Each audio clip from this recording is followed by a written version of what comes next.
आज के इस वीडियो में class 12th math NCERT book chapter integration का इंट्रोडक्शन और उसके साथ ही साथ इस चैप्टर में जितने भी फार्मूला यूज होते हैं उसके कॉन्सेप्ट के बारे में बताएंगे और उसे किस तरह से यूज करना है उसके बारे में बताएंगे। तो इससे वीडियो को स्टार्ट करने से पहले एक चीज़ आप लोग को बता देना चाहते हैं कि हमारे चैनल पे आप लोग को class 12th math NCERT book का जितना भी चैप्टर है सभी चैप्टर का सॉल्यूशन और उसके डिस्कशन देखने को मिलेगा। यदि आप लोग हमारे चैनल पे नए हैं तो चैनल को सब्सक्राइब जरूर कर लें। तो चलिए इस चैप्टर का इंट्रोडक्शन आप लोगों के साथ डिस्कशन करते हैं। तो देख सकते हैं कि इंटीग्रेशन है, तो इंटीग्रेशन जो है वो उसका इंट्रोडक्शन करवाएंगे और इस चैप्टर में आप लोग को इसका जितना भी बेसिक कॉन्सेप्ट इस चैप्टर में होने वाला है, इसका जितना भी फार्मूला यूज होने वाला है उसके बारे में बताएंगे। चलिए इस चैप्टर को स्टार्ट करते हैं। तो चैप्टर है इंटीग्रेशन। तो इंटीग्रेशन के बारे में एक चीज़ सबसे पहले आप लोग को बता दें, इंटीग्रेशन जो होता है वो डिफ्रेंसिएशन का इन्वर्स प्रोसेस है। तो थोड़ा सा इंटीग्रेशन बताने से पहले आप लोग के साथ इसके बेसिक पीछे वाले चैप्टर के बारे में भी थोड़ा सा इंट्रोडक्शन करवा दें ताकि आप लोग को ये चैप्टर समझने में कठिनाई ना हो। तो आप लोगों को कैलकुलस से स्टार्ट करते हैं। आप लोग जानते हैं कि कैलकुलस क्लास 12th का बहुत ही अच्छा चैप्टर है और बहुत ही स्कोरिंग चैप्टर है। तो कैलकुलस चैप्टर में आप लोग को पढ़ना होता है डिफरेंशियल कैलकुलस और इंटीग्रल कैलकुलस। डिफरेंशियल कैलकुलस और इंटीग्रल कैलकुलस को ही मिला करके इसका एक चैप्टर बना दिया गया है, इसका पूरा नाम दिया गया कैलकुलस। तो डिफरेंशियल कैलकुलस में हम लोग फाइंड करते थे, किसी भी फंक्शन का डेरिवेटिव फाइंड किया जाता था और डिफरेंशियल कैलकुलस का देख सकते हैं सैम्बल ये होता है। उसी तरह से इंटीग्रल कैलकुलस है, तो इंटीग्रल कैलकुलस का जो सैम्बल होता है इस प्रकार से इसका सैम्बल होता है। तो हम लोग डिफरेंशियल कैलकुलस या फिर इंटीग्रल कैलकुलस क्यों यूज करते हैं उसके बारे में बताते हैं। तो डिफरेंशियल कैलकुलस का यूज हम लोग किसी भी टेंजेंट का स्लोप फाइंड करने में करते हैं या फिर किसी भी फंक्शन का कर्व पर टेंजेंट को निकालना चाहते हैं और उसके लिए वो स्लोप निकालना चाहते हैं तो हम लोग डिफरेंशियल कैलकुलस का यूज करते हैं, डेरिवेटिव का यूज करते हैं। उसी तरह से यदि इंटीग्रल हम लोग पढ़ते हैं तो इंटीग्रल क्यों पढ़ा जाता है? तो इंटीग्रल पढ़ा जाता है जैसे कि मान लीजिए कोई प्लेन है, यहाँ पे कार्टेशियन प्लेन दिख रहा होगा, ये ट्रायंगल है। इस ट्रायंगल का हमें एरिया जो है इसका निकालना है। तो हम लोग जनरली जानते हैं कि कोई भी रेक्टेंगल हो, कोई भी ट्रायंगल हो, कोई भी स्क्वायर हो, उसका अगर एरिया निकालना है तो हम लोग जनरली फार्मूला यूज करते हैं। लेकिन यहाँ पे देख सकते हैं कि ये कार्टेशियन प्लेन में एक कर्व बना हुआ है, अगर इस कर्व का हमें एरिया फाइंड करना होगा तो हम लोग फार्मूला यूज करके इसका एरिया नहीं फाइंड कर सकते। तो यहाँ पे इंटीग्रल कैलकुलस का यूज किया जाता है। तो आप लोग को बेसिक कंक्लूजन यहाँ से मिल गया होगा, बेसिक कॉन्सेप्ट पता चल रहा होगा कि हम लोग डिफरेंस कैलकुलस में हम लोग को डिफरेंशियल कैलकुलस और इंटीग्रल कैलकुलस पढ़ना होता है। डिफरेंशियल कैलकुलस का देख सकते हैं ये सैम्बल होता है, इंटीग्रल कैलकुलस का ये सैम्बल होता है। और डिफरेंशियल कैलकुलस की हेल्प से हम लोग किसी भी टेंजेंट का स्लोप को फाइंड करते हैं और इंटीग्रल कैलकुलस की हेल्प से हम लोग किसी भी कर्व का प्लेन में उसके एरिया को हम लोग क्या करते हैं, फाइंड करते हैं। तो आप थोड़ा सा इसके डिस्कवरी के बारे में जान लेते हैं कि इंटीग्रल कैलकुलस का जो डिस्कवर हुआ था किस साइंटिस्ट ने इन्हें किए थे। तो इंटीग्रल कैलकुलस का जो डिस्कवर किए थे वो किए थे न्यूटन ने किए थे और लेबनीज ने किए थे। तो ये था इसके शुरुआती इंट्रोडक्शन। अब थोड़ा सा इसके कॉन्सेप्ट के बारे में जानने की कोशिश करेंगे। तो चलिए अब इंटीग्रेशन चैप्टर का जो बेसिक कॉन्सेप्ट है उसके बारे में देखते हैं। तो जैसा कि आप लोग को बता दिया कि इंटीग्रेशन जो होता है और डिफरेंशियल कैलकुलस जो होता है दोनों कैलकुलस का ही भाग है, लेकिन दोनों एक दूसरे का इन्वर्स होता है। इंटीग्रेशन जो होता है ये इन्वर्स प्रोसेस होता है डिफरेंशिएशन का। तो जैसे कि यहाँ पे डेरिवेटिव है, कोई फंक्शन दिया गया है, यह फंक्शन दिया गया, इसका डेरिवेटिव यदि ये है तो हम लोग ये कह सकते हैं कि यह जो फंक्शन है एंटी डेरिवेटिव है इस फंक्शन का। तो एंटी डेरिवेटिव बोले या फिर इंटीग्रल बोले, दोनों एक ही चीज़ है। एंटी डेरिवेटिव हो, इंटीग्रल हो या फिर प्रीमेटिव हो, तीनों एक ही वर्ड को अलग तरीक़ा से इसको रिप्रेजेंट करने का मेथड है। तो हम लोग बता चुके हैं कि डेरिवेटिव अगर कोई फंक्शन का निकालते हैं, डिफरेंशिएशन अगर कोई फंक्शन का निकालते हैं तो जो रिजल्ट आता है वो रिजल्ट जिस फंक्शन का डेरिवेटिव हुआ था उसका एंटी डेरिवेटिव कहलाता है, उसी का इंटीग्रेशन कहलाता है। तो आप लोगों को यह एग्जाम्पल से ज़्यादा क्लियर हो पाएगा। जैसे कि यहाँ देख सकते हैं कोई फंक्शन दिया गया y इक्वल टू 4x² + 6 दिया गया है।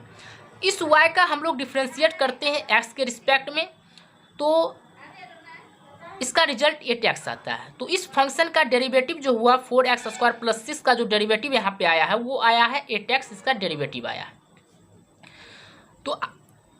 तो हमने कुछ देर पहले आप लोग को बताया था कि इंटीग्रेशन जो होता है वो तो इन्वर्स प्रोसेस होता है डिफरेंशिएशन का। तो इस फंक्शन का डिफरेंशिएशन जो आया 8x आया तो इसका रिजल्ट, तो इसका मतलब ये बोल सकते हैं हम कि 8x का जो इंटीग्रेशन है वो 4x स्क्वायर प्लस 6 है। तो हाँ, ये सही है, 8x का जो इंटीग्रेशन जो होगा वो 4x स्क्वायर प्लस 6 होगा। या फिर हम ये भी बोल सकते हैं 8x का जो एंटी डेरिवेटिव है वो 4x स्क्वायर प्लस 6 है, क्योंकि इसका तो इन्वर्स प्रोसेस है, इसी कारण हम लोग इसका बोलेंगे 8x का anti derivative 4x square plus 6 है। एंटी डेरिवेटिव बोल सकते हैं, इंटेग्रल बोल सकते हैं, या फिर इसका हम बोल सकते हैं प्रीमेटिव बोल सकते हैं। तो यह कॉन्सेप्ट जो बेसिक चीज़ है वो आप लोगों को क्लियर हो जाना चाहिए। तो 4x स्क्वायर प्लस 6 का डेरिवेटिव 8x है, और 8x का जो एंटी डेरिवेटिव वो क्या है 4x स्क्वायर प्लस 6 है। तो इससे एक चीज़ माइंड में आ रहा होगा कि मतलब जिस कोई फंक्शन है, अगर उस फंक्शन का डेरिवेटिव निकालते हैं, जो रिजल्ट आता है वो रिजल्ट जो है जो आया किस फंक्शन पे आया वही उसका क्या कहलाता है, एंटी डेरिवेटिव कहलाता है। तो वही चीज़ यहाँ पे लिखा हुआ है। So we can say that the derivative of 4x square plus 6 is 8x, मतलब 4x स्क्वायर प्लस 6 का जो डेरिवेटिव है वो 8x है। Then the antiderivative of 8x is 4x square plus 6। तो लेकिन 8x स्क्वायर 8x प्लस का जो 8x का जो डेरिवेटिव है, एंटी डेरिवेटिव है, वो क्या है 4x स्क्वायर प्लस 6 है। तो ये क्लियर हो गया होगा आप लोगों को। तो चलिए इसके कुछ सैम्बल के बारे में जानते हैं, मतलब ये आप लोग को एनसीईआरटी बुक में भी देखने को मिलेगा। सैम्बल के बारे में जानते हैं कि ये सैम्बल जो आप लोग को पहले ही बता चुके हैं, ये सैम्बल किसका होता है, इंटीग्रेशन का ये सैम्बल है। यहाँ पे कोई फंक्शन दिया गया है, उसका इंटीग्रल करना है, इंटीग्रेशन करना है, किसके रिस्पेक्ट में करना है, एक्स के रिस्पेक्ट में करना है। तो इस तरह का ये जो पूरा फंक्शन यहाँ पे दिया हुआ है, इस फंक्शन को हम लोग क्या बोलेंगे, इस पूरे को हम किस प्रकार से इस चीज़ को रीड करेंगे, इससे रीड करेंगे हम लोग इस तरह से, integral of f with respect to x. मतलब हम किसी फंक्शन का इंटीग्रल निकाल रहे हैं, किसके रिस्पेक्ट में निकाल रहे हैं, एक्स के रिस्पेक्ट में निकाल रहे हैं। और यहाँ पे देख सकते हैं कि ये जो एफ ऑफ एक्स यहाँ पे है दिया गया, ये फंक्शन एफ ऑफ एक्स, इस एफ ऑफ एक्स को हम लोग यहाँ पे क्या बोलेंगे, इंटीग्रांड बोलेंगे। मतलब ये जो यहाँ पे ये है, ये जो है इसको हम क्या बोलेंगे, इंटीग्रांड बोलेंगे, इंटीग्रांड बोलेंगे। क्लियर है, यहाँ पे इसको क्या बोलेंगे, इंटीग्रांड बोलेंगे।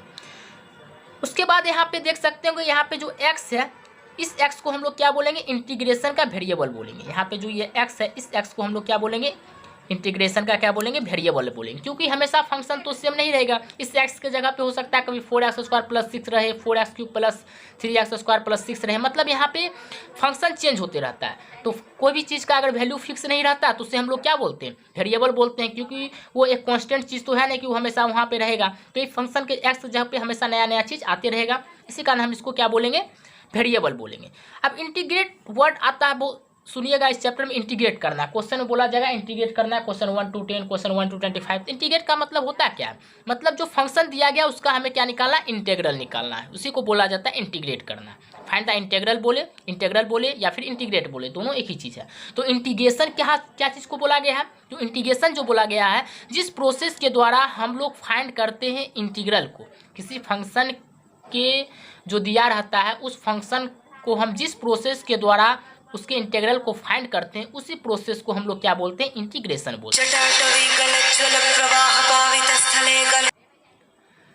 तो इंटीग्रेशन के बारे में बता रहे थे। इंटीग्रेशन क्या है, प्रोसेस है किसी भी इंटीग्रल को फाइंड करने का। तो हम लोग बोल सकते हैं the process of find the integral बोल सकते हैं। तो क्लियर हो चुका होगा आप लोग को। मतलब ये सारा टर्म आप लोग जब इंटीग्रेशन जहाँ तक पढ़िएगा आप लोग कैलकुलस के पार्ट्स में, तो आप लोग को ये सारा वर्ड हमेशा आप लोग को प्रत्येक क्वेश्चन में देखने को मिलेगा। तो आप लोग यहाँ से बेसिक कॉन्सेप्ट तैयार करके यहाँ पे क्लियर कर लें, ताकि आप लोग जब चैप्टर को सॉल्व करते रहें तो आप लोग को यह कठिनाई नहीं समझने में हो कि इस वर्ड को क्या कहते हैं। यहाँ पे इंटीग्रेट बोला गया है, इंटीग्रल बोला गया है, तो इसमें आप लोग को कन्फ्यूजन नहीं होना चाहिए। तो फिर से एक बार आप लोग को रिवाइज करवा देते हैं शॉर्ट में, कि मतलब ये जो पूरा टर्म दिया रहेगा क्वेश्चन में इस प्रकार से, यहाँ पे इंटीग्रेशन का साइन रहेगा, यहाँ पे कोई फंक्शन दिया रहेगा एफ।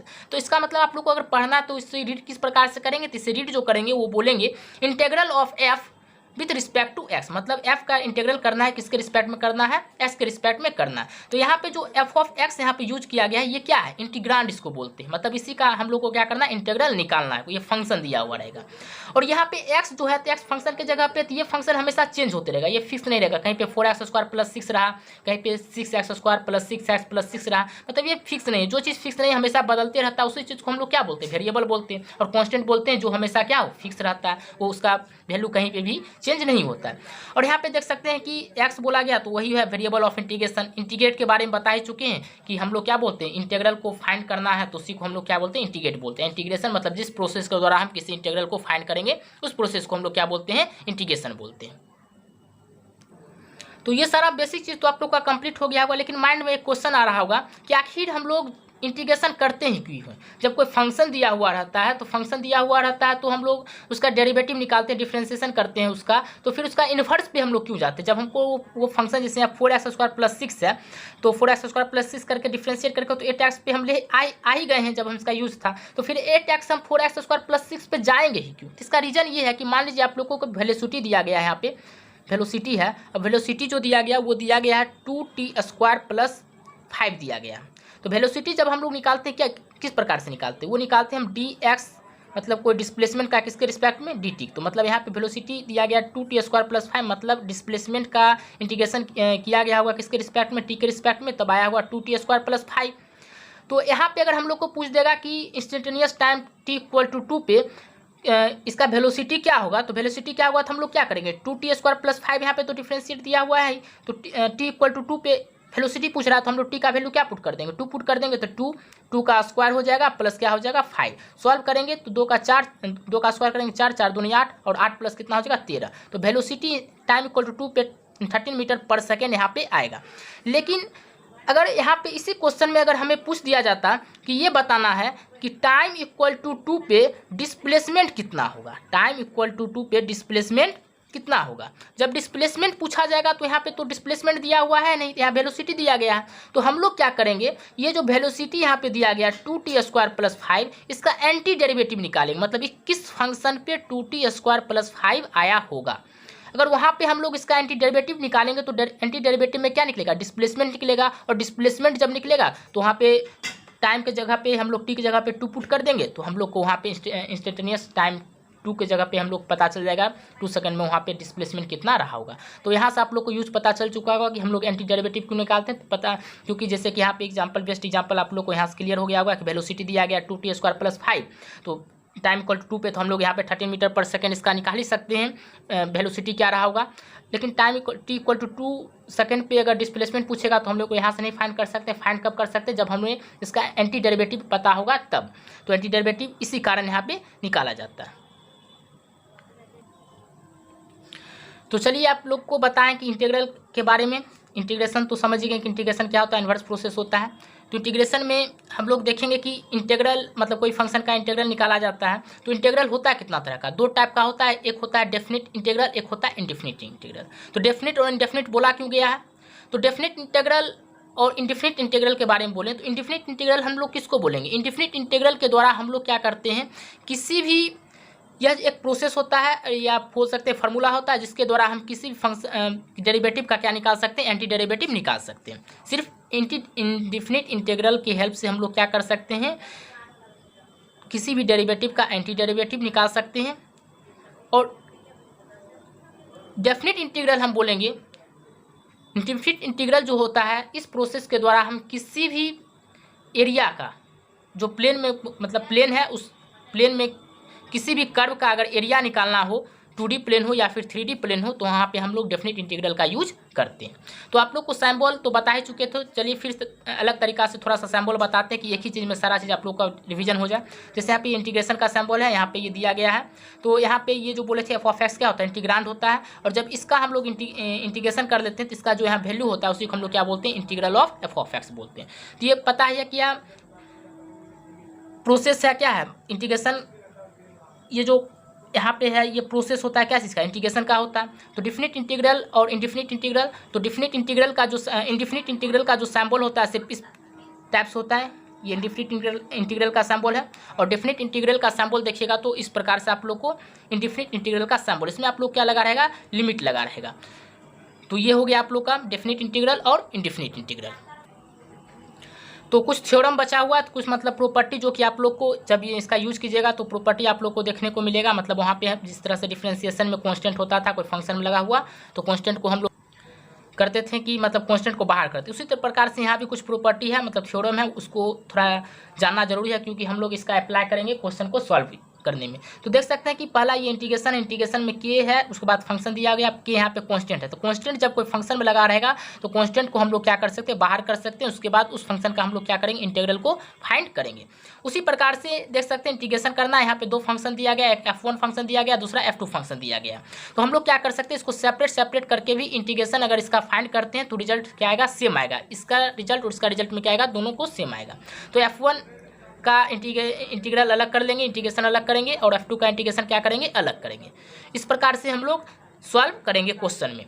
फिर क्या है, अगर प्लस है तो प्लस यहाँ पे देंगे, अगर यहाँ पे माइनस है तो हम लोग यहाँ पे क्या करेंगे, माइनस करेंगे। तो जनरल फार्मूला हम लोग यहाँ पे बोलना चाहें तो देख सकते हैं कि बहुत सारा फंक्शन दिया गया है और फंक्शन में क्या लगा हुआ, कांस्टेंट लगा हुआ है। फिर या प्लस हो सकता है, फिर माइनस हो सकता है, फिर दूसरा फंक्शन उसमें भी कुछ कांस्टेंट लगा हुआ है, फिर उसमें प्लस हो सकता है, माइनस हो सकता है। इसी प्रकार से ये बहुत सारा फंक्शन हो सकता है, इसका इंटीग्रेशन करना है। तो इस केस में हम लोग क्या करेंगे, जो भी एक फंक्शन के साथ कांस्टेंट दिया गया है उस कांस्टेंट को हम लोग बाहर करेंगे और उसके बाद उस जो फंक्शन है उसका इंटीग्रेशन कर लेंगे। फिर यहाँ पे अगर प्लस है तो यहाँ प्लस देंगे, अगर माइनस है तो यहाँ पे माइनस देंगे। फिर कांस्टेंट जो है उसको बाहर करेंगे और फिर यहाँ पे जो प्लस है उसको प्लस करेंगे, जो फंक्शन यहाँ पे दिया है वो फंक्शन देंगे, फिर यहाँ प्लस है तो प्लस करेंगे, माइनस है तो माइनस देंगे। और जितना फंक्शन इस तरह सेपरेट करके हम लोग आसानी से इसका इंटीग्रेशन कर सकते हैं। तो चलिए अब इसका कुछ एग्जाम्पल है, जैसे कि एंटी डेरिवेटिव और डेरिवेटिव में, तो इसका तो कुछ ये एग्जाम्पल जो है मतलब आप लोग को बेसिक कॉन्सेप्ट तैयार करने के लिए है, ताकि आप लोग जब इंटीग्रेशन करें तो आप लोग को आसानी से समझ में आए। तो ये कोई अभी फार्मूला अभी आप लोगों को नहीं बताएं, फार्मूला मतलब इस बेसिक एग्जाम्पल जब आप लोग को समझा देंगे तब आप लोग को फार्मूला का इंट्रोडक्शन करवाएंगे और उससे इंट्रोडक्शन के साथ उससे मतलब डिस्कशन करेंगे। तो अभी फार्मूला का अभी हमने नहीं लिया, अभी छोटा छोटा एग्जांपल लिए हैं, मतलब इंटीग्रेशन का मतलब कि आप लोग ताकि बेसिक कंसेप्ट तैयार हो सके। जैसे कि यहाँ पे देख सकते हैं क्वेश्चन में लिखें कि इंटीग्रेशन एंटी डेरिवेटिव, मतलब इंटीग्रेशन करना, एंटी डेरिवेटिव निकालना या फिर प्रीमेटिव निकालना है। तो क्वेश्चन दिया गया, कोई फंक्शन दिया गया y इक्वल टू दिया गया 6x² + 2। और इसका हम लोग डिफ्रेंशिएट करते हैं, y का किसके रिस्पेक्ट में करते हैं, x के रिस्पेक्ट में करते हैं। तो आता है 12x प्लस, और 2 का जानते हैं कि डिफरेंशिएट क्या होता है, 2 का जो डिफरेंशिएट होता है वो 0 होता है। तो यहाँ 0 हो गया। तो हम लोग बोल सकते हैं कि y का अगर हम डिफरेंशिएट किए, ये y जो फंक्शन था यहाँ पे इसको डिफरेंशिएट किए x के रिस्पेक्ट में, तो ये आ गया 12x आ गया। तो आप लोग को जैसे कि हम इससे पहले कुछ देर पहले आप लोग को बताए थे कि अगर 12x का एंटी डेरिवेटिव निकालेंगे तो क्या आएगा, 6x² + 2 आना चाहिए, क्योंकि इसका इन्वर्स प्रोसेस होता है इंटीग्रेशन में। तो हम लोग क्या करेंगे, देख सकते हैं कि ये dy है, इसका इंटीग्रेशन करना है। तो इंटीग्रेशन करेंगे तो क्या होगा, मतलब ये dx को उधर भेज दिए और dy यहाँ पे आ गया, dy इक्वल टू आ गया 12x, यहाँ पे आ गया dx आ गया। अब दोनों तरफ हम लोग क्या करेंगे, इंटीग्रेशन का सिंबल लगाएंगे। इंटीग्रेशन का जब सिंबल लगाएंगे तो dy का हम लोग यदि इंटीग्रेशन करेंगे तो क्या आएगा, y आएगा। और यहाँ पे देख सकते हैं 12x है, तो 12 तो बता ही चुके अभी थोड़ा देर प्रॉपर थ्योरम में पहले कि जो कांस्टेंट रहता है कांस्टेंट को हम लोग बाहर कर देते हैं। तो कांस्टेंट को बाहर किए तो 12 आ गया, यहाँ पे क्या आ गया, x आ गया। यहाँ पे क्या किसके रिस्पेक्ट में करना है, x के रिस्पेक्ट में करना है। तो 12 है। तो जब इसका इंटीग्रेशन होता है तो इंटीग्रेशन में क्या होता है, तो आप लोग को एक फार्मूला जनरली हम लोग बता देते हैं। x का अगर इंटीग्रेशन करेंगे तो x का इंटीग्रेशन करेंगे तो क्या होगा, मतलब यहाँ पे पावर कितना होता है, 1 होता है। तो अपने मन से एक प्लस पावर कर देते हैं और यहाँ पे 1 + 1 यहाँ 2 है, तो नीचे भी क्या आ जाता है 2। तो इसको हम क्या कर सकते हैं, x² / 2 हो गया। ये सारा चीज़ हम आप लोग को डिटेल से बताएंगे, लेकिन सिर्फ यहाँ पे बेसिक कॉन्सेप्ट आप लोग का तैयार हो, इसलिए थोड़ा फार्मूला से पहले इस एग्जाम्पल को डिस्कशन कर रहे हैं। तो यहाँ आ जाएगा x², यहाँ कुछ पावर नहीं तो 1 पावर है, 1 + 1 2 हो गया, x² / 2 अब प्लस c। अब यहाँ पे देख सकते हैं कि यहाँ पे c अपने मन से क्यों लिए, क्योंकि अगर हम लोग एंटी डेरिवेटिव निकालना चाहते हैं, एंटी डेरिवेटिव में क्या होता है, जिस फंक्शन का ये डेरिवेटिव होता है उसका इन्वर्स, जैसे कि यहाँ पे 6x² + 2 का डेरिवेटिव निकालें तो 12x आया, और 12x का एंटी डेरिवेटिव क्या आना चाहिए, 6x² + 2। लेकिन यहाँ पे तो 2 तो दिया ही हुआ नहीं है, यहाँ तो 2 नहीं आएगा, सिर्फ x² / 2 आएगा। तो जब भी हम लोग इंटीग्रेशन निकालेंगे या एंटी डेरिवेटिव निकालेंगे तो अपने मन से +c कर देंगे। +c इसलिए कर देंगे क्योंकि हम लोग को पता नहीं कि यहाँ पे क्या कांस्टेंट हो सकता है। देख सकते हैं कि जब एंटी डेरिवेटिव निकालते हैं तो हम लोग को पता नहीं चल पाता है कि यहाँ पे कांस्टेंट क्या आने वाला है, क्योंकि यहाँ 2 था तो हम लोग को मालूम ही नहीं, यहाँ से निकल ही नहीं पा रहा है कि 2 होगा या फिर नहीं होगा। इसीलिए हम लोग यहाँ पे अपने मन से c लगा सकते हैं, लेकिन ये लगा सकते इसलिए लगाते हैं क्या कि यहाँ पे कुछ भी कांस्टेंट हो सकता है, लेकिन यहाँ पे नहीं निकल रहा है। इसी कारण इस फंक्शन को हम इसे बोला जाता है इंडिफिनिट इंटीग्रल। इंडिफिनिट इंटीग्रल इसलिए बोला गया है यहाँ पर क्योंकि हम लोग को यहाँ पे सी का वैल्यू मालूम नहीं। अगर सी का वैल्यू मालूम नहीं होता है तो उसे हम बोलते हैं इंडिफिनिट इंटीग्रल, और जब सी का मालूम पता चल जाता है लिमिट लगाने के बाद उसे हम बोलते हैं डेफिनिट इंटीग्रल बोलते हैं। तो उसी तरह से देख सकते हैं अगला एग्जाम्पल, नेक्स्ट एग्जाम्पल है y इक्वल टू 6x², तो dy/dx इक्वल टू 12x। फिर उसी तरह से dy को ही रहने दिए 12x, और ये उधर गया तो मल्टीप्लाई फॉर्म चले गया dx, इसका डेरिवेटिव निकालें तो y हो गया 12x² हो गया। फिर भी यहाँ पे c लगाएं, c इसलिए लगाएं कि हम लोग को पता नहीं है कि यहाँ पे कॉन्स्टेंट क्या होगा, तो यहाँ पे 0 होगा, अगर यहाँ पे होगा तब भी ठीक है, नहीं होगा तब भी ठीक है, c लगा दिए। तो क्योंकि यहाँ कॉन्स्टेंट भी हो सकता है और नहीं भी हो सकता है। जैसे कि मान लीजिए यहाँ पे 6x² + 2 कर देते हैं तो यहाँ पे क्या आ जाता है, 2 का यहाँ पे करते क्या आता है इंटीग्रेशन में 0 आ जाता है। 0 आ जाता है तो जब 12x का हम लोग इंटीग्रल निकालते तो 6x² + 2 आना चाहिए, लेकिन 6x² ही आया है। तो हम लोग को 2 आए 3 आए, कॉन्स्टेंट जब फंक्शन में दिया हुआ रहता है, जब उसका हम लोग क्या करते हैं एंटी डेरिवेटिव करते हैं तो हम लोग को पता नहीं चल पाता कि क्या कांस्टेंट आएगा। तो यहाँ पे कांस्टेंट हम लोग को पता नहीं चल पा रहा है, इसी कारण यहाँ पे क्या लगा दिए सी। इसी कारण इस तरह के इंटीग्रेशन को हम लोग क्या बोलते हैं, इंडिफिनिट इंटीग्रल बोलते हैं।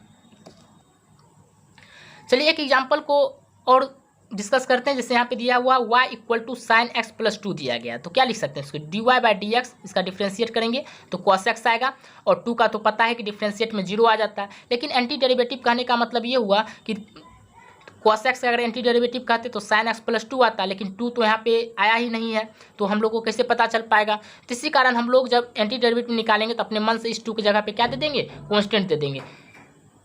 तो इसका एंटी डेरिवेटिव निकालें किसका, इस फंक्शन का cos x का, तो cos x का एंटी डेरिवेटिव निकालें तो क्या आ गया sin x + c। c क्यों दिए पता ही चल गया, क्योंकि हम लोग को एंटी डेरिवेटिव जब निकालते हैं तो वहाँ पे हम लोग को कांस्टेंट का पता नहीं चल पाता, तो इसी कारण इसको इंडिफिनिट बोला गया। अगर यहाँ पे 4 रहता, अगर 10 रहता, 100 रहता, कुछ भी रहता तो उसके जगह पे हम लोग क्या दे देते हैं, c देंगे।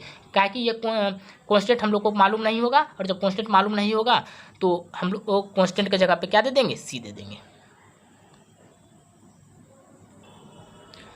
तो यह इंट्रोडक्शन का जो था बेसिक कॉन्सेप्ट, मतलब यदि आप लोग शुरुआत से समझना चाहते हैं कि इंटीग्रेशन होता क्यों है, क्यों निकालना चाहते हैं, तो आप लोग को यह कॉन्सेप्ट क्लियर हो चुका होगा।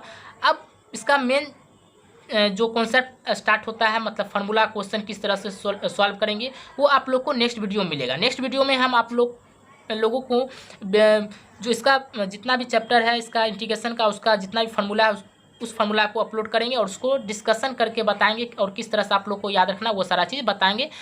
और इसी तरह से जितना भी चैप्टर है एनसीईआरटी का, सारा चैप्टर का एनसीईआरटी का सॉल्यूशन हमारे चैनल पे आप लोग को मिलेगा। I hope you like my video. If you like my video please share and subscribe my channel. Thanks for watching.